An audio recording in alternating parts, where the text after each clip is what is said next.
everybody, and welcome to another edition of the Parkerverse, where I just talk about all things science fiction and fantasy. If you like this video and find it entertaining, please like and subscribe or leave a comment. I'm building my channel, and so I want people to know when I have content and to kind of give me an idea of what you guys like and what you don't like, or maybe something that you might want me to review, because I'm totally open to it. So now, as you can see, I'm actually doing this review of The Last Jedi 2-3 years after it originally came in theaters. So of course, my reaction is going to be different, particularly since I'm also doing it after I've seen Rise of the Skywalker. So, Rise of Skywalker. Rise of the Skywalker. But we'll get into that in my next Rise of Skywalker video to see who was the Skywalker that rised. I have to say, when I first saw The Last Jedi, I didn't hate it. I mean, I know there were people that really, really hated it. I did not hate it. I did not like The Force Awakens when I first saw it. And I'm going to be doing a review on The Force Awakens after this. And so I was already kind of a little bit disillusioned and disappointed with it. I didn't like what The Force Awakens did to the original characters that I loved, Han and Leia, Luke, DPO, R2, Chewie. You know, I wasn't particularly thrilled with the route that Ben Solo had went, but that was all personal, all right, and not something that I really kind of want to get into in this video, because I want to stay focused on The Last Jedi.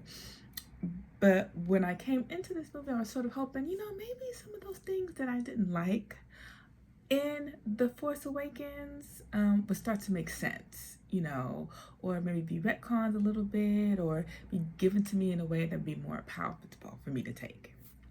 And that really kind of like didn't happen.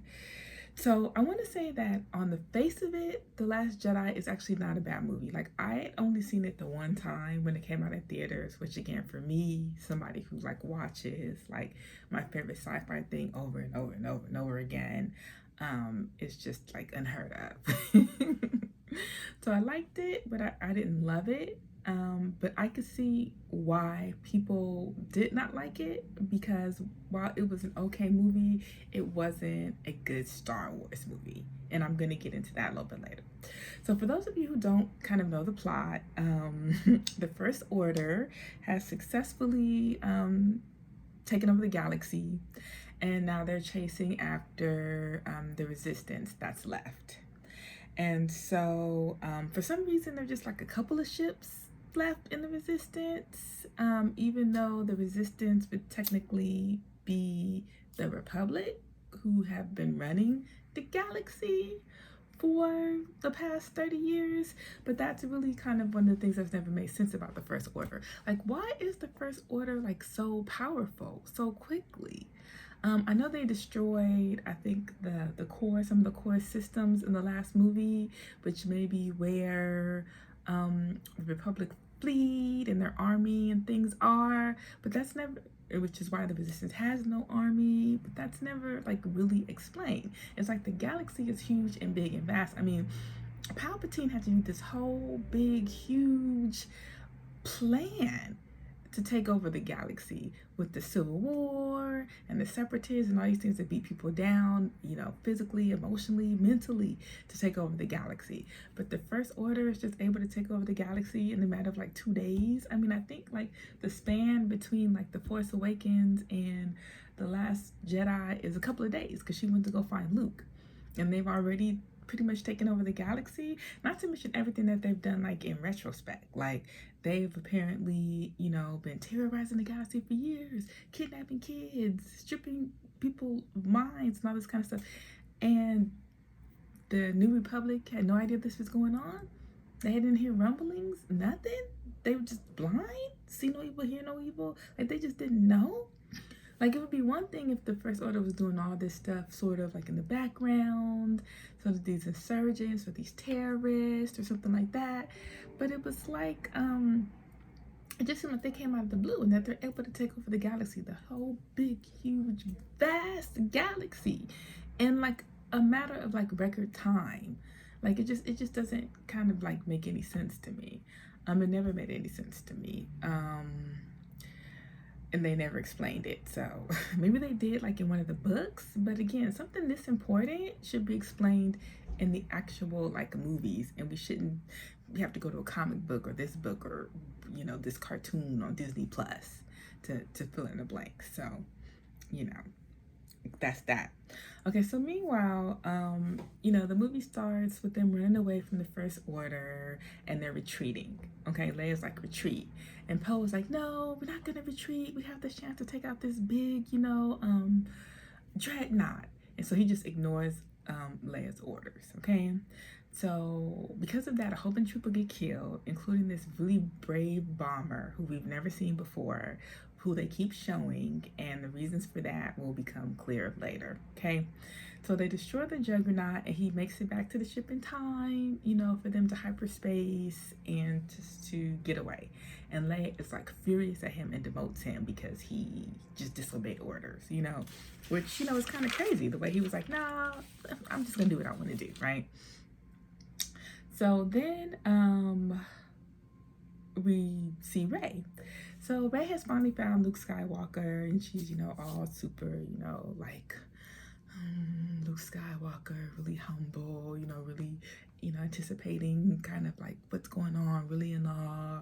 And she hands him this lightsaber, this moment 2 years in the making, right? And so then he gets the lightsaber, he just chucks it over his shoulder and he just keeps it moving. And that's when you're like, I'm really not sure where this movie is going. And I'm not sure I want to follow it. But, at the same time, you're thinking, okay, let's kind of see what's going on, right? So it turns out that Luke, has gone to this planet. He's like a hermit. He's really, disillusioned. He's come here to die. He doesn't, know why or how they found him. Even though in The Force Awakens, he left an incredibly elaborate map to his location at R2, which doesn't seem like a person who doesn't want to be found. It seems more like a person who wants to be found at the right time. But, we'll just forget about that. Forget about The Force Awakens. I mean, that's kind of the message of this movie, is forget about The Force Awakens. Just like the message of Rise of Skywalker is forget about The Last Jedi, the message for this seems to be not only forget about The Force Awakens, but forget about every movie that came before it, which is why, when we talk about later, why this is not a good Star Wars movie, that's going to come into play. So keep that in mind. All right, so, he's a bitter old man. He's just been beaten down by his failure. He lost his nephew, Ben Solo, to the dark side. He shut himself off from the Force, and he has decided that the Jedi should end, right? So it really is kind of, sad to see everybody's hero, end up like this. And so Rey spends all her time on the island, trying to get him to change his mind. And meanwhile, while she's doing this, her mind is starting to link with Kylo Ren. Like they're like force Skyping each other. And neither of them know kind of how it's happening, but it sort of keeps happening. And it's just the vibe is weird. It goes from familial, one time he has a shirt off, so I guess it's supposed to be sexual.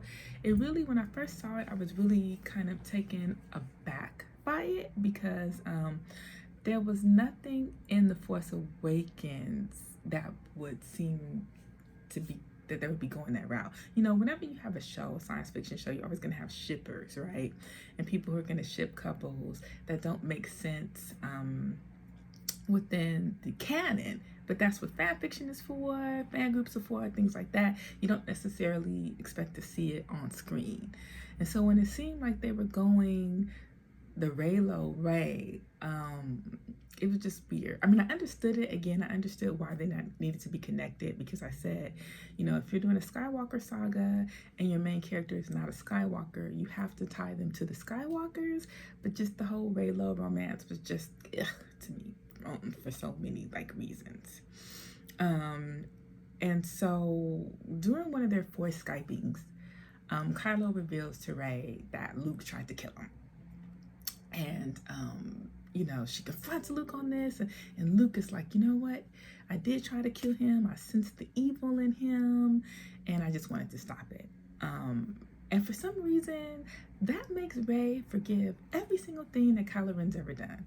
Killing Han Solo in front of her, murdering billions as part of the destruction of the core planets and Coruscant. And she just sees him now as a hurt little boy who she can turn back to the light and the only hope for the resistance. How she got from A to B, I mean, I don't know, but that's kind of where she is. So she's like, if you're not gonna come back and you're not gonna help, I'm gonna find Kylo and I'm gonna turn him. So she's off, and Luke, of course, is just defeated. He just looks, he just stands there defeated, right? Meanwhile, the Republic, I'm sorry, not the Republic, the Resistance fleet is running out of gas. Y'all, they are running out of gas. And Poe, who is out the loop now because he's been demoted, has decided that he is going to send Finn and Rose off on this side mission, okay? So now we meet Rose, when she's mourning her sister. So her sister is the bomber that got killed during Poe's, ill-advised raid or whatever. And Finn, he was injured in The Force Awakens. So when we see him, he is in this medical chamber and he wakes up and he wants to find Rey, because that's the first person he's ever really connected to. He wants to find Rey and make sure that she's okay, so he's trying to leave. Rose stuns him like as a deserter, and she's very disappointed because she just has heard the stories about him. Again, the stories that just happened like 2 days ago. In The Force Awakens, and he's already a legend. And so she's like really disappointed, and he tries to explain to her kind of what's going on, and they sort of come to an understanding. And she's actually the first person who comes up with the idea of, okay, they're tracking us because now they can track them through hyperspace. That's kind of what's going on, the First Order. And she kind of comes up with the idea to how they can stop them. So Poe sends Finn and Rose off on this mission to find this hacker, right? To find this hacker can hack into the system, and if they can shut down the system, they can stop them from tracking them through hyperspace and they can get away. Okay, that's basically kind of the thing. And so they go off on this side mission to this casino planet called Cantu Light, okay? And the whole thing is to find this hacker, right? I didn't hate this subplot like everybody else hated this subplot. I thought that it was cool to look at, and what would have really made it cool though is if the hacker had actually turned out to be Lando Calrissian, right? If he had a little cameo, and you just, even if you just saw him for like a millisecond, because the hacker was supposed to wear like a thing on his lapel. So even if you had seen him for like a millisecond, you're like, oh my God, it's Lando. And then they ended up getting captured, which they did, and ended up getting thrown in jail. That sort of would have, made up for it, okay? So they end up getting captured, while they're there. And they meet this other guy in the jail cell who says, I'm a hacker. His name is DJ, and I can help them. So he ends up helping them, and they escape, and they head off to, their mission to deactivate, what they need to deactivate. So meanwhile, Poe has decided, meanwhile, Kylo Ren and his goons are descending upon the ships, okay? Firing, and they fire on the ship where Leia and Akbar is. Everybody gets killed but Leia, right? Everybody seems to explode but Leia is in space. She's not burnt up. She's not exploded. She is in space, okay? And she opens her eyes and she uses the Force to fly into another Republic ship.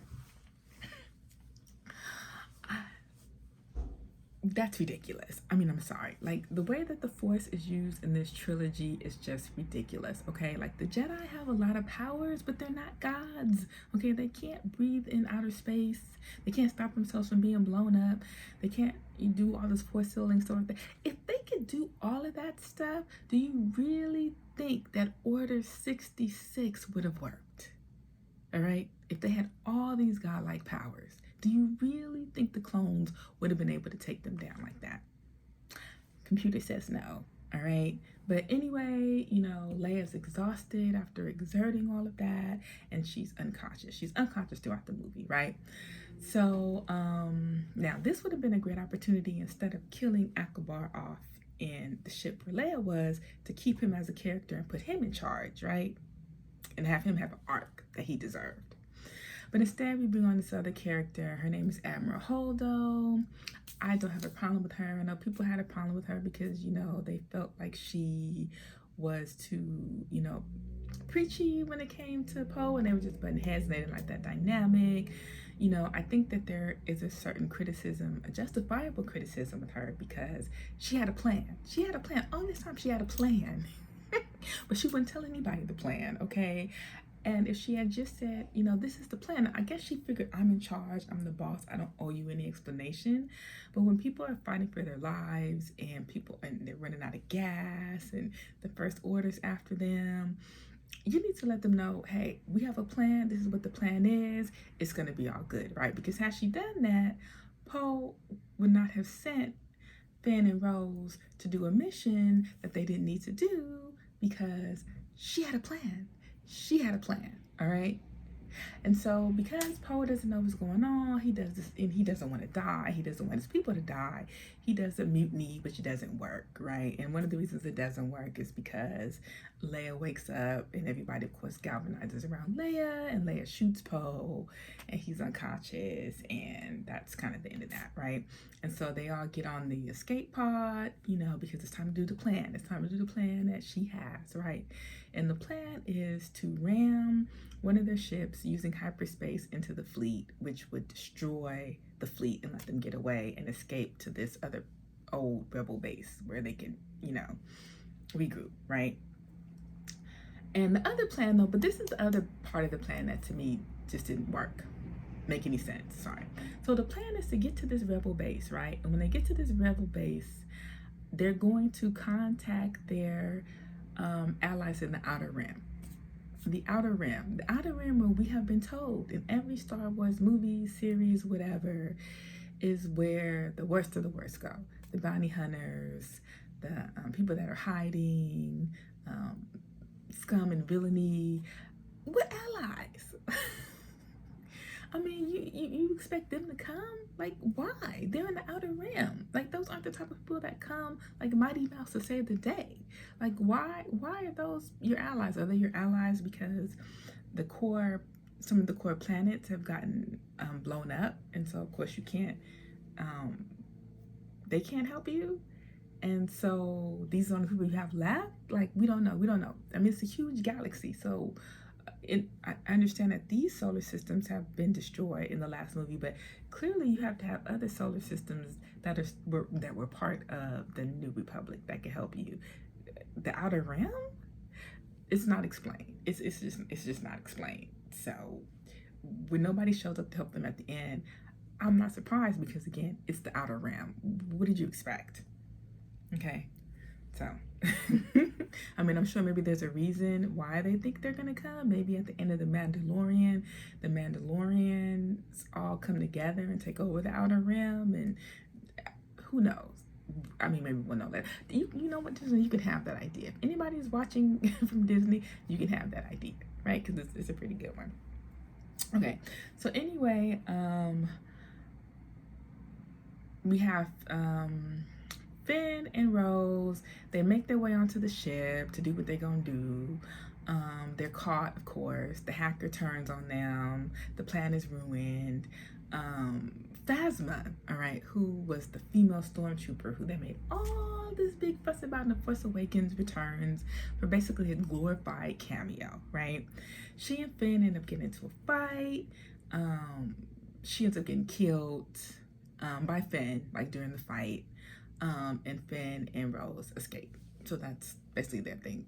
Added nothing to the plot. It was really useless. So I can see why people were kind of upset about that. Meanwhile, Rey turns herself in to Kylo Ren because she has seen a vision, and she is going to bring him back into the light, y'all. all right? And she just knows, just like Luke knew when he turned himself in, that Kylo Ren is going to have her back, and he's not going to let anything happen to her, and he's going to become Ben Solo, and they're going to leave together, and they're going to save the Resistance, and yay, what a wonderful day that's going to be, right? So anyway, they get in front of Snook, and Snook is talking all this big stuff, you know, like, I'm this, I'm that, I'm so powerful, you know, the reason why you guys have this force bond is because I put it together. I know your every thought, I know your every move, you know, and, you know, he's explaining that the reason why Rey is so powerful is, again, something that's never been established in Force lore, is because when darkness rises, so because Kylo Ren rised, that there had to be somebody in the light, a Jedi, that was going, even though he's officially not a Sith, which is another thing that just, why is he not Darth Ren? Why is he not a Sith? That's another thing that they don't get into, which I think is dumb. But anyway, she, you know, will rise into the light. That's the explanation for why she's so powerful and why she don't need to train. She's just getting all of Kylo Ren's powers and trainings and everything through osmosis. Why not? Why not, right? Like you and I would, right? And so he's talking all this big stuff, right? And you're like, you're gonna tell me where Luke Skywalker is, because he's terrified of Luke Skywalker. And so now this is the thing where in retrospect could be seen as foreshadowing, right? Because we find out in the next movie, in The Rise of Skywalker, that Snoke is just a clone that Emperor Palpatine is basically using to do his will. So I can see why Emperor Palpatine would be scared of Luke, right? Because the last time he went up against Luke, Luke was able to turn Vader, you know, back to the dark side and basically end his reign, right? So I could see why he wants to find Luke so badly, because the Emperor wants to find Luke so badly. So let's kind of go with that. I don't think that wasn't the original plan, but again, I'm watching this, you know, after seeing The Rise of Skywalker, so let's just say that's kind of what it is. And so while he's talking all this stuff about how powerful he is, he cannot sense, okay? He cannot sense that Kylo Ren is moving the lightsaber right by him. He took Rey's lightsaber, Luke's lightsaber actually, excuse me, and pew, cuts him in half. Cuts him in half. This big, powerful, all-knowing being who we have been told restarted the First Order right under the Republic's nose, who we've been led to believe manipulated poor little innocent Ben Solo from the womb, who knows his every thought, knows everybody's every thought, every dream, couldn't sense Kylo Ren's betrayal.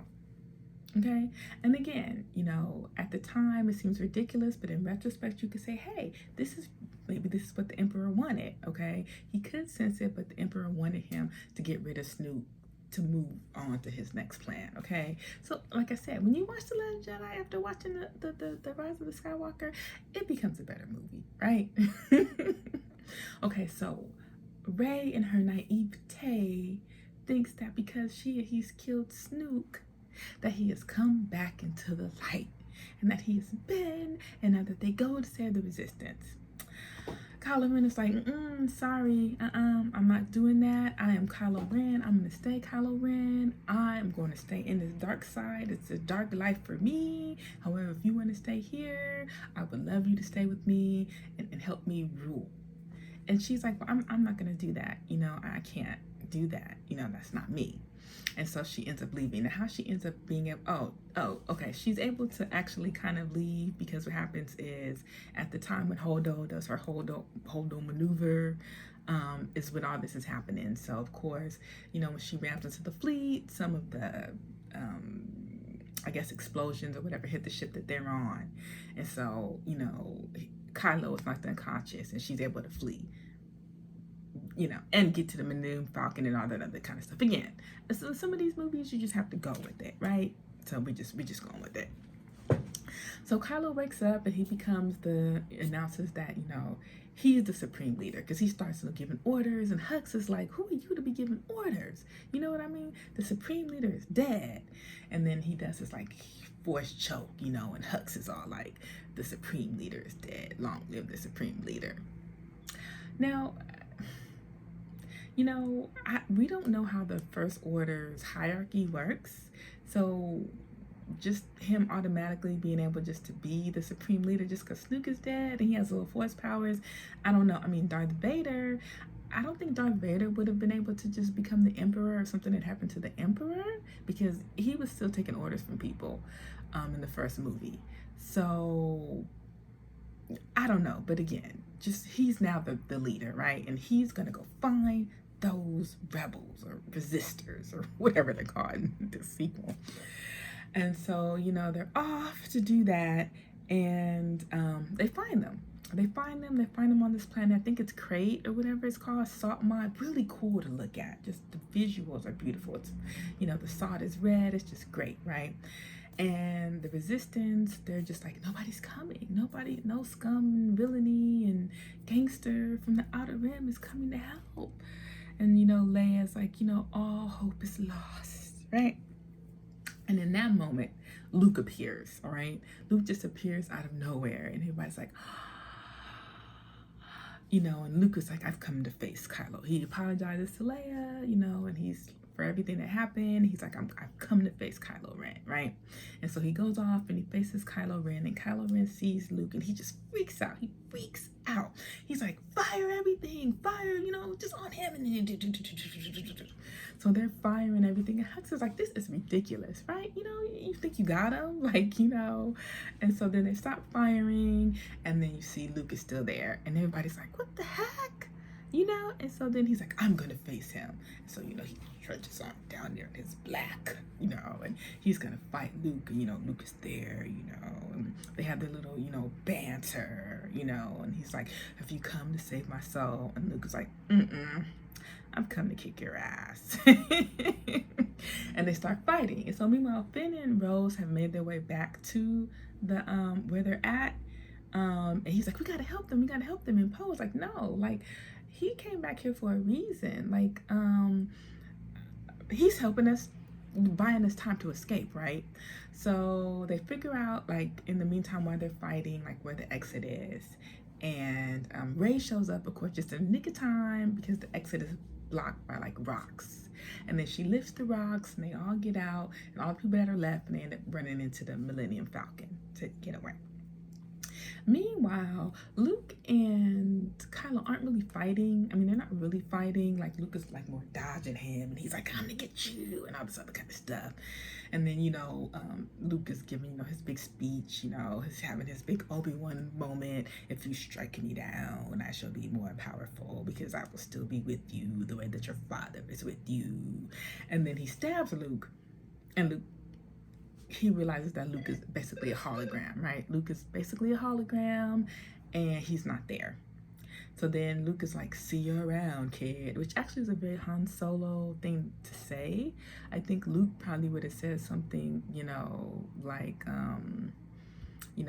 may the force be with you, or the force will be with us always, or I don't know what he would have said, but I don't think he would have said, see you around, kid. Like, it's like a lot of people are like, there's a lot of, like, I want to say Han Solo humor in this.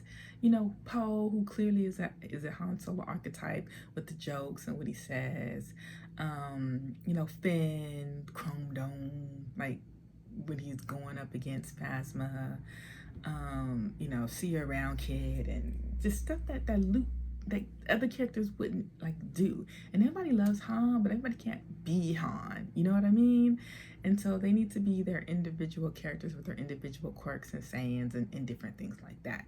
Even, with Kylo Ren, we're constantly being told, you like your father, you have your father's heart. And then about him, that says Han to me. So I don't know why people keep saying that. He's more like Anakin, but a more annoying version of Anakin.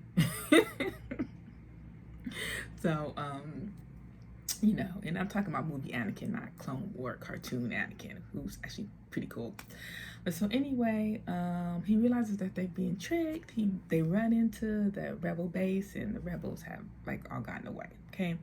So meanwhile, we see, oh, and I forgot. So before they get away, the cannon is like just bombarding the rebel base, right? And Finn decides that he's going to sacrifice himself. He's gonna throw himself into the big like blaster thingy. I'm sorry, the big gun, and he is going to save all his friends, right? I didn't. When I was watching it, I thought that he was actually gonna do it. He was gonna die, which actually was gonna piss me off because I actually really liked Finn, and to me to have had like such potential for his character in The Force Awakens, and then to have him sidelined with Rose in this movie only to kill him off would have pissed me off. Rose decides at the last minute that she's going to save Finn. She's not going to let him do it. So she rams into him and stops him from killing Finn. Okay. Now, a lot of people get on Rose about that, but I'm actually glad she did that because I did not want Finn to die. Okay. And then she gives this big speech about how, they need to not work on saving the people that they love or something like that. She kisses Finn.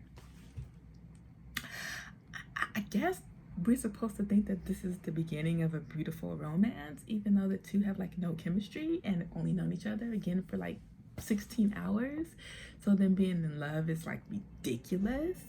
But I think that's what they were setting up. I'm actually glad that was one of the things that was dropped in the next movie, because they just weren't like a good like romantic like match. Like it just seemed like they were like, oh, we need to put Finn with somebody because we're gonna go with this Raylo thing, even though that didn't make any sense.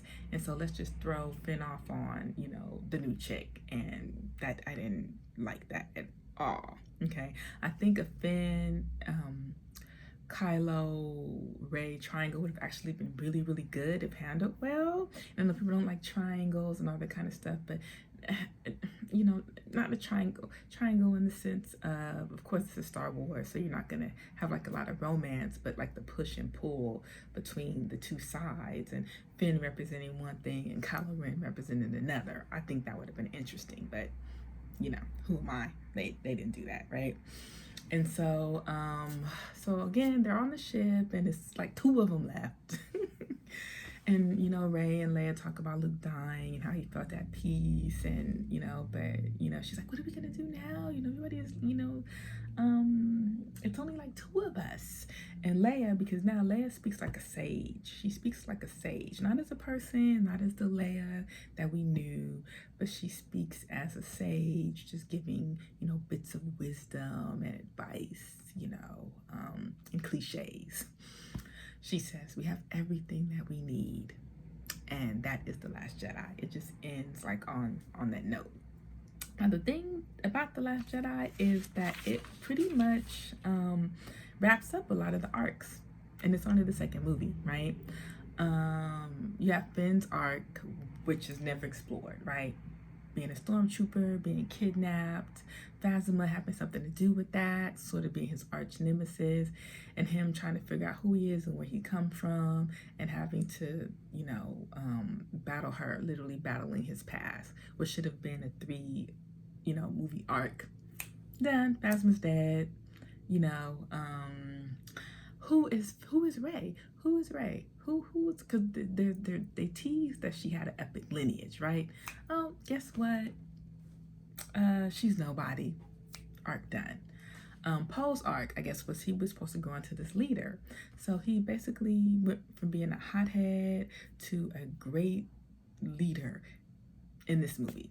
Again, his arc is done, I guess, right? Luke Skywalker. We find Luke, he's dead at the end of this movie. His arc is done, right? So it's kind of like Kylo Ren, right? What's gonna happen with Kylo Ren? Is he gonna be turned? Is he gonna be a bad guy? He's gonna be the bad guy. Arc is done. All right. So it's like literally this movie leaves you with very little places to go when it's done. So that I can see kind of the problem with that. Okay, so now I want to talk a little bit about some of the characters, kind of really briefly, kind of what I thought. First, let's talk about Hux, right? Because everybody talks about how Rose Tico deserved better. Hux deserved better, okay? Clearly, he was supposed to be like this generation's Tarkin, because, this is JJ, and so everything is like, every new character is sort of a stand-in for an old character, right? A serious, threatening bad guy who they just turned into like a buffoon, like a character from like Spaceballs. Like, I mean, he's literally comic relief.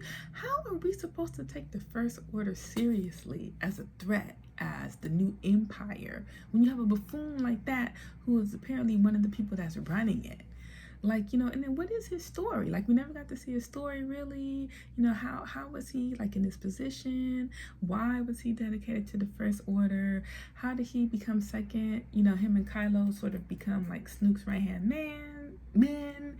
We never learned any of that stuff, and then you just don't care because he's just not even. He's just like a non-character. And kudos to the actor, I think, for trying to sort of make the best of a bad character, but really he is the one who got short shifted. Like, his character just became increasingly idiotic, unimportant, and to the point in the Rise of Skywalker, they just kill him off, like that, because there's nothing else to do with him. You just really know where to go with him because he's so ruined in the Rise of the Skywalker. In Force Awakens. Oh, Return of the... See, I can't remember that movie. Last Jedi, okay? Then there's Chewie. I'm so upset with the way that Chewie was treated in this movie. Like, Chewie is treated like a pet, like some dog that like Rey inherited after Han died, okay? Like, I never figured out, why is he going with Rey? Okay, why not after Han died? Why did he take his ship? Because the Millennium Falcon should be his ship, right? Now that Han is dead. Take his ship and go somewhere and do something else. Like, is he coming with Rey because he wants to find Luke, because Luke is a friend of his and he wants to help? That would be cool, but he really doesn't really have any scenes with Luke. He has that one scene, where he goes to the planet and they sort of reconcile, and he spends the rest of the time like cooking porgs and being on the ship. It's just like he is a fully functional being, okay? An iconic character. He should be doing more than shuttling Rey around. Like, it made no sense to me, okay? Okay, and then there's Poe. Now, I don't think I made it any secret that I love Poe. Like, I really do love Poe. Like, I'm a sucker for those flyboy archetypes. Like, I just love that. But the thing about this movie is, again, because the whole thing is we're supposed to subvert expectations, right? So all of the things that we like about them, the danger, the recklessness, flouting authority, that we like to see in these archetypes, because it's just cool. We're told it's a bad thing, right? Poe is wrong. Poe is bad for not following orders. When he doesn't follow orders, horrible things happen. People get killed. His dreadnought mission is a failure. His coup is a failure. Him flying by the seat of his pants is only going to lead to failure, and he needs to listen to people and not be so hot-headed, and that's what's going to make him a good leader. I guess a part of that is about growing up, but at the same time, I thought it was sort of taking a jab, at the type of characters that Star Wars is kind of known for, so it is what it is. However, I do really like Poe's relationship with Leia. I thought that he was sort of the son that she never really got to have, with Ben. I think, some of their history would have been nice. It would have been nice to know. I originally assumed that Poe grew up around Leia, but I'm thinking not so much. I don't really know his history. I haven't read any of his comic books or any books or anything like that.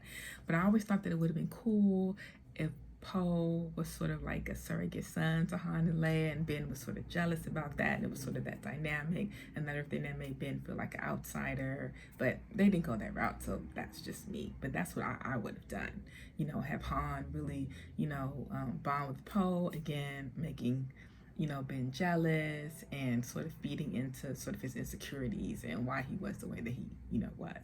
But I do like their relationship, and I do sort of like the idea that even though Leia lost her child by blood, who of course she still loves and she still wants back, she has sort of this surrogate kind of family, because that was Leia always having to make a surrogate family when she lost her family. All right, which of course brings us to Leia. Leia's unconscious through most of this movie.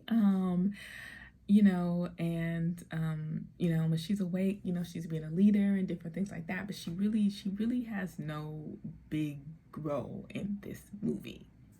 you know, that just is what it is, which is unfortunate because, you know, this is the movie, you know, Carrie Fisher was sort of still alive for. And I don't know if she died like during filming or after filming, but there was really so much more that could have been done with her, particularly with her and Luke.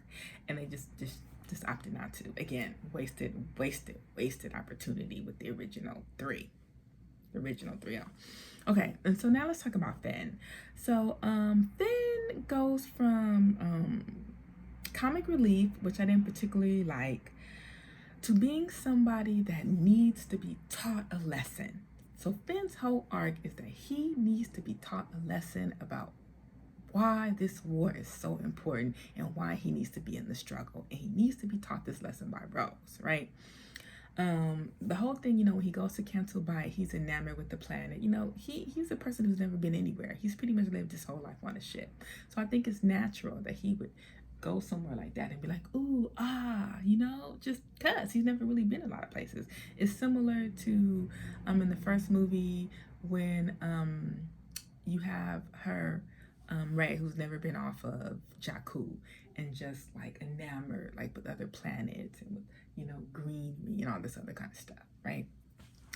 Rose, however, is disgusted by the planet because it represents, you know, avarice and greed, and there's a bunch of war profiteers. She's come from a mining settlement that has been destroyed by the First Order. Again, how the New Republic didn't know that this was going on. We don't know, but they came and they raided and they pillaged and basically, you know, destroyed her colony. And you know, and so war is bad. And Finn is acting like he's hearing all this stuff for the first time. Like, Finn was kidnapped. He was a child slave. He was kidnapped by the First Order. He was raised to be a stormtrooper. He knows how bad the First Order is. He ran away from the First Order. He doesn't need Rose or anybody else to tell him any of the things that she's telling him. And that's why his arc in this movie makes absolutely, positively no sense whatsoever. All right, Finn should be doing all this kind of stuff, motivated to stop the First Order because he's seen the First Order firsthand. He knows what it is that he's done. He doesn't need a lesson on this casino planet with horses and all this other kind of stuff. And by the way, they rescue the horses that are being forced to ride as, you know, part of the betting system. You know, when you bet on a horse, but they leave the slave children. Gotcha. It just doesn't make any sense, okay? Which of course brings us to Rose. I did not mind Rose. I actually liked Rose. I didn't hate Rose, you know. If she wasn't in the movie, I would have been fine. I didn't have a problem with her not being in The Rise of Skywalker, just simply because I just didn't. She was a take it or leave it kind of character to me. I could see what they were trying to do with her.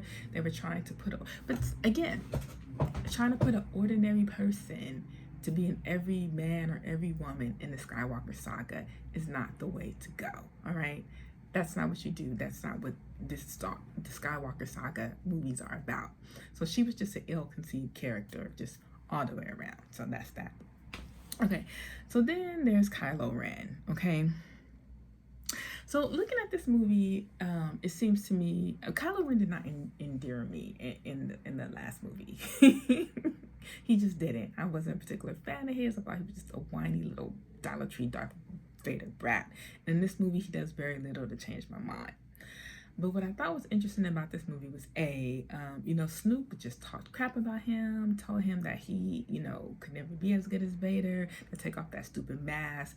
Now that's actually one of the things that I liked about that is when he took off that mask, because I thought he looked ridiculous in that mask. I understand why JJ had him put the mask on.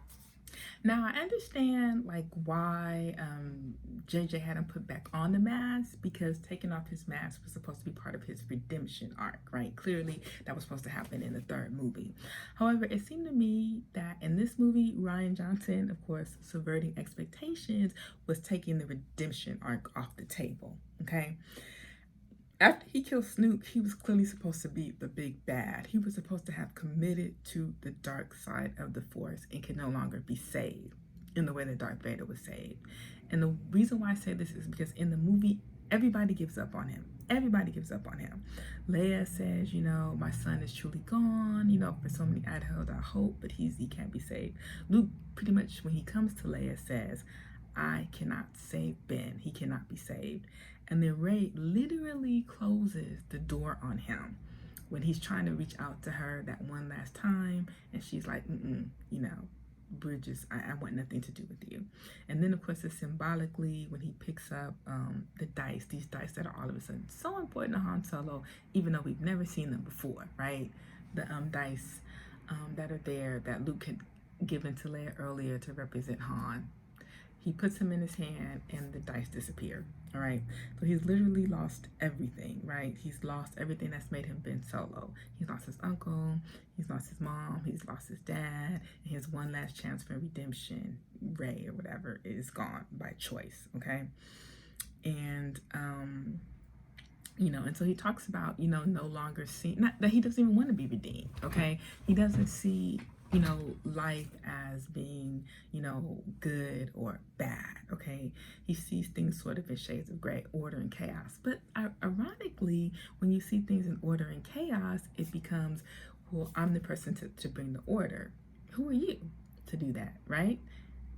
You know, so you're creating one paradigm, shifting one paradigm like for another, right? That's not necessarily any better. You just think it's better because it's yours, kind of thing. And another thing too is that's why I thought the Reylo kiss or whatever was kind of dumb in the next movie, because I've never seen anything romantic with them. But I thought when she literally slammed the door on him, that she was literally slamming the door on their relationship, which I felt was more familial. I thought that they were both grasping for a family. You know, Rey had never had a family and she was desperate for a connection, and here was somebody that was like her that she was desperate to bond with. Because even like Kylo says, you know, you're always looking for surrogate parents, surrogate families, and Han Solo and Luke Skywalker. Later she'll find that in Leia in the next movie. And, you know, I think she was looking, you know, I think in Finn in some ways. And now she found that in Kylo, somebody that was just like her, that she felt could understand her. And the same thing with him. He had thrown away his family, but he was still lonely. Like, he was still conflicted about that. And here was an opportunity for him to connect with somebody else. That's kind of how I saw that. I've never seen it as romantic. Again, that's just me. I think this movie would have been better served if they had done the Solo twins, Jaina and Jason. You know, they would have been the twins kind of fighting each other, one for the light side, one for the dark side, and there would have been that pull because she's trying to save his brother and he's still trying to connect with her even though he's trying to distance himself from everything else. But again, I didn't do these movies. They didn't want to do that from the EU, so we got what it is that we got with this. So that's my thing, all right, on Reylo. And then I want to say something else about Kylo too, why I think that they took the redemption arc off that Rian Johnson was trying to subvert expectations and taking the redemption arc off the table. There's this part in the movie where Leia gets blown up, right? Where Kylo is about to do sort of like the kill shot. And he doesn't do it. He doesn't shoot her, right? But at the same time, he doesn't stop her from getting shot either. He could have very easily have shot the TIE fighters or whatever that was around him, called off the attack. He didn't do any of those things. He just took the attitude that what's going to be is going to be, all right? And so I think that was sort of the first kind of inclination, because, you know, Luke says this isn't going to go the way that you think, that he is not going to be the person that you think that he is going to be, that he is ultimately, despite the conflict within him, beyond saving, which of course is not Star Wars. Star Wars is all about redemption, which is why that got changed. And in the next movie we have the benediction, what was I gonna call it? Benediction. The benediction arc, right? Because that's the thing, right? All right, and so, you know, let's talk about Luke. Okay, so, this, of course, is the first time anybody's seen Luke since 1983, okay? I haven't seen Luke, and I apologize, I know this video is getting really long, but there's kind of a lot to unpack in this, so, you know. If you made it this long, great. So this is the first time that we've seen Luke since 1983. Okay, since Return of the Jedi. All right, and there's all this epic buildup of what has happened to Luke in the 30 years, since 40 years since we've seen him. Who is he? Like, what has he become? There's all these EU books where he's just, this badass Jedi who's just redone the Jedi Order, who's married, who has a kid of his own. Like, there's all this buildup in the Force Awakens that we have to find Luke. This is a big deal for people, okay? And then you finally see him, you finally meet him. There's all this gravitas to it. You hand him his lightsaber, and then he just like checks it over his shoulder. Again, that is the wrong call, okay? It's the wrong call, and it's disrespectful.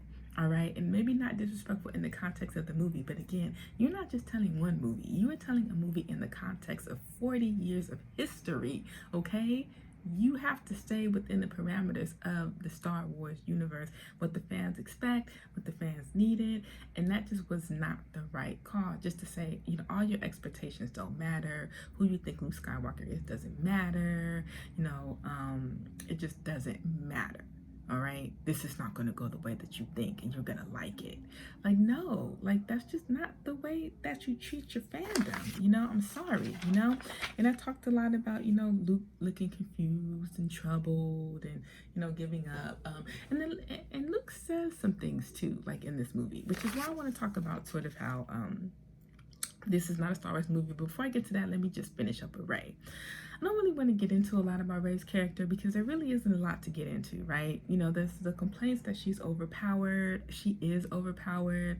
They tease out an explanation of why she's overpowered, but they don't really, in this movie, she turns out to be, they're telling us that she's a daughter of crackheads who sold her for crack and who died in a pauper's grave. Like, she's just overpowered just because I guess the Force deems it. And that was a letdown. And I keep hearing people say, I liked it because it shows that it democratized the Force. Anybody can be a Jedi. Again, have you guys even watched Star Wars?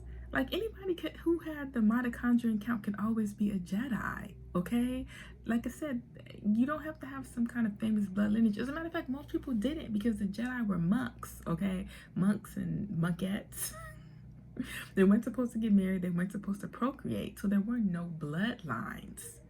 So this idea, that Rey had to be the daughter of nobody to show that anybody can have the Force is just wrong. It's wrong and it's misguided, okay? And now I want to get into why this is a bad Star Wars movie. Not a bad movie in the whole, but a bad Star Wars movie. No, let me take that back. A bad Skywalker Saga movie, okay? The Skywalker Saga movie is about legacies. I think I said this in my last video. It's about family. It's about the past and the present, okay? You can't say let the past die because the past is what makes up who these people are and what the movies are about and how we got here, okay? You can't tell a movie about that. That's just wrong. Luke says something tells Rey that like the Jedi's legacy is failure. Okay, for 1,000 generations, the Jedi Knights were the guardians of the Republic. That's actually not a bad, resume. They fail, everything falls. That's just the way that, life works, the universe works. Empires fall, Jedi Knights fall. This is stuff that happens, this is the circle of life, if you want to call it that. Towards the end, where the Jedi may be blinded, were they corrupted? Do they have hubris? Yes. Does that negate the 1,000 years of like awesomeness that they did? Like, no. Like, this doesn't make any sense. You know what I mean? And then the thing too, with the burning of the books, he wants to burn the Jedi text. Now, Rey ended up with the Jedi text, which meant, even though Yoda, okay. Again, so Yoda shows up in this scene, right, where Luke is going to destroy, like, all the Jedi texts. Ghost Yoda, ghost dead Yoda, okay, Force Ghost Yoda, literally is able to go up and use lightning from the physical world, okay, to destroy the books, because Luke, he went there all serious, he was going to burn the books. But of course, Luke being, this Luke who can't seem to get anything done, chickens out at the last minute. And so Yoda does it at the same time. And Yoda's like, we don't need these books. These books are old. It's time for new stories or whatever, what have you. Again, let the past die. But ironically, Rey still has the books. So it's not entirely saying, like, let the past die. You're just kind of trying to have it both ways. But we'll leave it at that, because those books end up being something different. In The Rise of Skywalker, it ends up being sort of Luke's journals and Luke really trying to find Palpatine. But again, we're going to leave that out of this movie. So the thing is that you have to understand that when you're doing the Skywalker saga, okay, you have certain responsibilities. Again, when you do your other movies outside of the Skywalker saga, you can have all the random people that you want. But when you're telling the Skywalker saga, it has to be about legacy and family, because that's what these movies are about. Point blank, bottom line. And that's why the rise of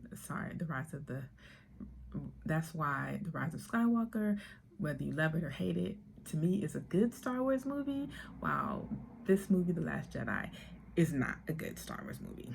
Now, before I sign off, I do want to talk about some of the things that I did like about it, particularly, of course, going back to family and legacy. Luke and Leia's reunion, was it long enough? No. He just kind of shows up. They chat a little bit. He kisses her on the forehead. He gives her Han's dice, which turn out to be holograms. It's not as moving as it should have been. This is the first time that we're seeing these characters together on screen. Again, short shifted, so we can, I guess, have more time for Cantu Bite. Luke and R2's reunion, that was kind of sweet. Again, a millisecond. Luke warning Han apparently was in a deleted scene. Luke and 3PO, he kind of winks at 3PO. They have 2 seconds together. I liked those moments because we got to see them together, but then at the same time, I didn't like those moments because there should have been like more of it. And I get that this movie is about passing the torch, but again, these people were so busy trying to pass the torch, okay, that they didn't take the time to run the relay the way that it was supposed to. It's one of those things where you passing the torch without really paying attention, and you end up getting disqualified because you're so busy trying to win the race and get to the end that you didn't do what it is that you needed to do to get there the right way. And so that's kind of my analogy of these movies. So thank you so much for watching this. I know it was a really, really, really long review, but again, if you find this interesting, please like and subscribe.